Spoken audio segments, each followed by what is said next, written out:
Hello students, it's Shayna, your teacher from EspressoEnglish.net. A lot of my students want to become fluent in English. But what's the best way to do this? In this video, I'm going to give you my top 10 tips for learning to speak fluent English.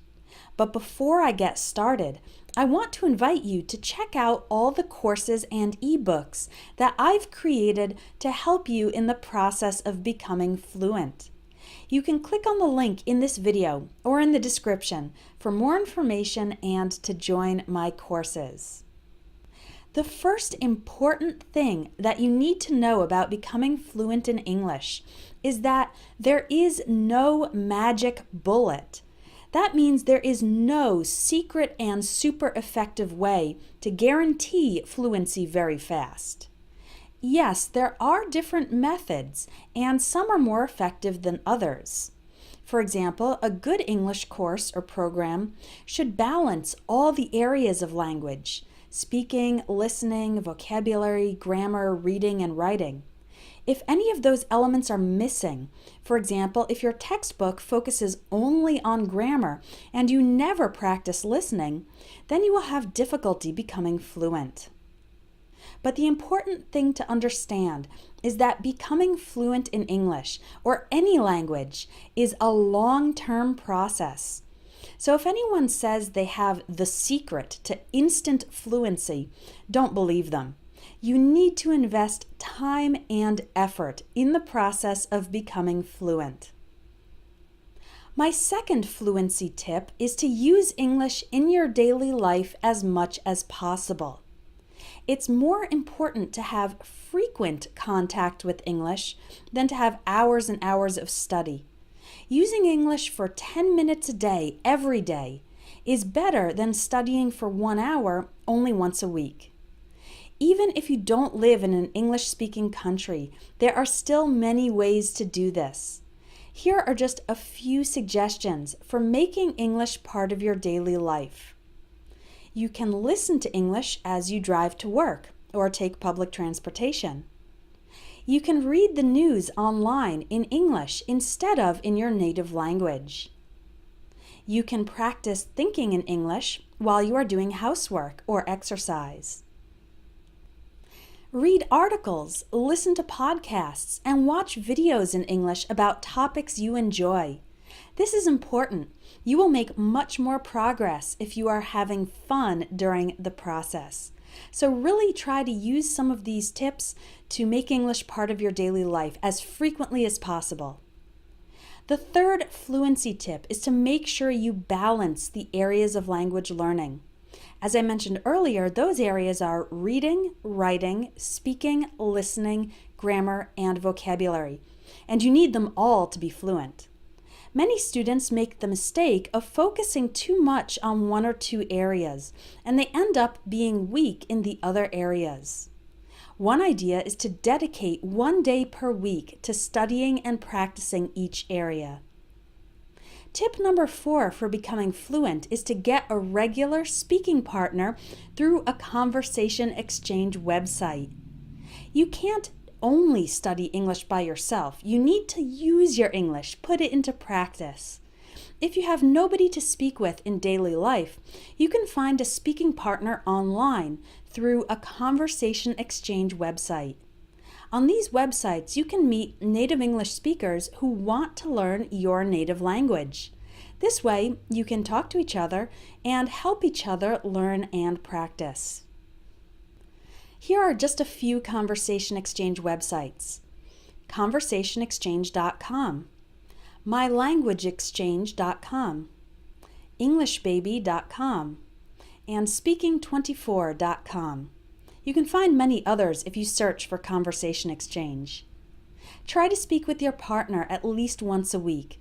This is so important for practicing as well as building your confidence. Fluency tip number 5 is one that a lot of students don't think about. It's to read, watch, and listen to English in many different contexts. Here's what I mean. If you only watch news programs in English, then you will be able to understand a more formal style of English, but not a typical informal conversation between two native speakers, which is often filled with idioms and slang that you won't hear on the news. On the other hand, if you only watch movies and listen to songs in English, then you might not be able to understand or write a more academic article. And if you only use English for work, then it will be hard to talk about other topics because you won't have the vocabulary. So make sure to diversify your English input with both fiction and nonfiction, formal and informal English, academic lectures and casual conversations, serious subjects and comedy, and so on. Fluency tip number 6 is a big one. Learn to think in English. This is one of the biggest keys to English fluency. But how can you learn it? Well, there's a step-by-step process you can follow. First, begin to think with just some individual English words. So whenever you see something in daily life, try to think of the English word for it. And if you don't know it, then you can look it up later in the dictionary. Then you can progress to thinking in simple English sentences as you go about your day. And finally, you can start imagining entire conversations and stories in your head in English. This is one of the best ways to practice English because if you make a mistake, nobody knows about it. Also, you can practice thinking in English anytime and anywhere. There's no need for a textbook or classroom. The earlier you begin the habit of thinking in English, the easier it will be to speak faster and more fluently. Tip number 7 is to say things with different words. Be creative. Two big obstacles to English fluency are lack of vocabulary and pauses or hesitations. This usually happens because you have an idea, but you can't express it in English. It can be really frustrating. However, if you don't know a particular word, try to think of alternative ways to express your idea. This is also important for English sentences. Sometimes you want to say something a certain way because you are translating directly from your native language, but you don't know how to construct the phrase in English. Of course, learning to think directly in English will help you avoid this problem, but also try to be open-minded and flexible in thinking of different ways to say the same message, and this will improve your fluency. Tip number 8 to become fluent in English is to practice talking to yourself. This is really an excellent way to develop your fluency and build your confidence. There's no pressure to be perfect, and nobody else will hear your mistakes.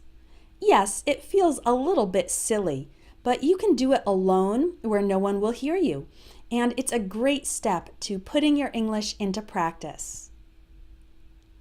Fluency tip number 9. Don't think too much about grammar, and don't worry about mistakes. One of the biggest mental blocks for English learners is being nervous or afraid to make a mistake, or embarrassed if you don't speak perfectly. But remember, communication is much more important than perfection. Of course, with time, you will want to correct your mistakes. But for everyday speaking in general, you need to relax. And remember that mistakes are not fatal or terrible. The important thing is to communicate. Finally, tip number 10 for becoming fluent in English is perhaps the most important, and that is don't give up. Never stop learning. I've had a lot of students who study for a few years, then stop, then start again, then stop for a long time, then restart. Maybe you have done this too. The problem is that you often lose the progress you made before, and then becoming fluent takes much, much longer. But the good news is that you don't need to be a genius to become fluent in English.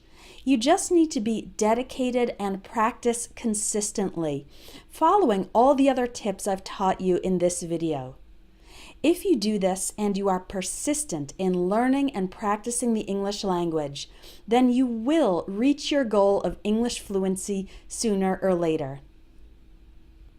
Like I said at the beginning of this video, I have courses and ebooks to help you in this long process of becoming fluent. You can visit espressoenglish.net to learn more. If you liked this video and you learned something that will be helpful to you in your English learning, please share it with your friends or on social media so that we can spread these tips to more and more English learners. Thanks for watching.